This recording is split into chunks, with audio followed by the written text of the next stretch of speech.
আচ্ছা, এই জিনিসটার নাম ফিশ ফিঙ্গার থুলো কিসের জন্য?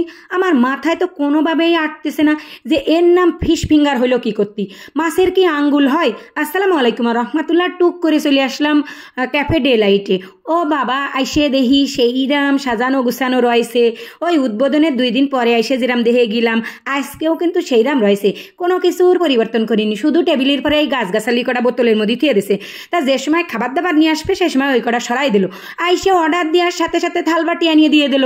বাটি ঘটি মুছিয়ে মাইসে আইনিয়ে ধুইয়ে পেকলে যার যার সামনে দিয়ে গেল। এ দেখবিটা লোকগুলো কি সুন্দর মোবাইল টেপতেছে, ওদের মনে হচ্ছে আর কোনো কাজ নেই। আর তারপরে সাথে সাথে খাবার দাবার আনিয়ে দিল, যা যা অর্ডার দিল।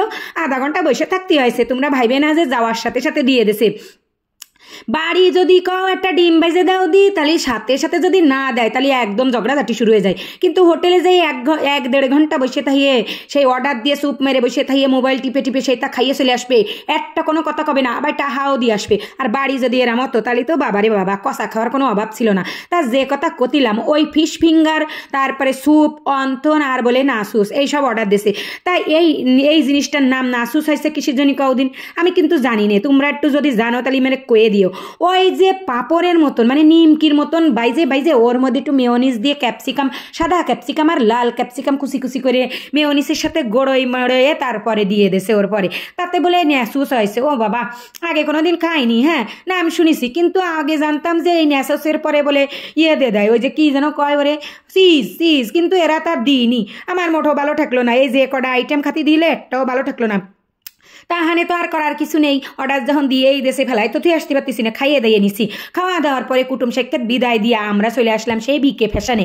মেলা দিনের ইচ্ছে ছিল যে বিকে ফ্যাশনে একটু যাব, কারণ এই কয়দিন আগে ওই যে আমাদের যশোর জেলার ইউটিউবার আছে না, ওই কি জানো ওর নাম, লিটন, বিকে লিটন ভাই।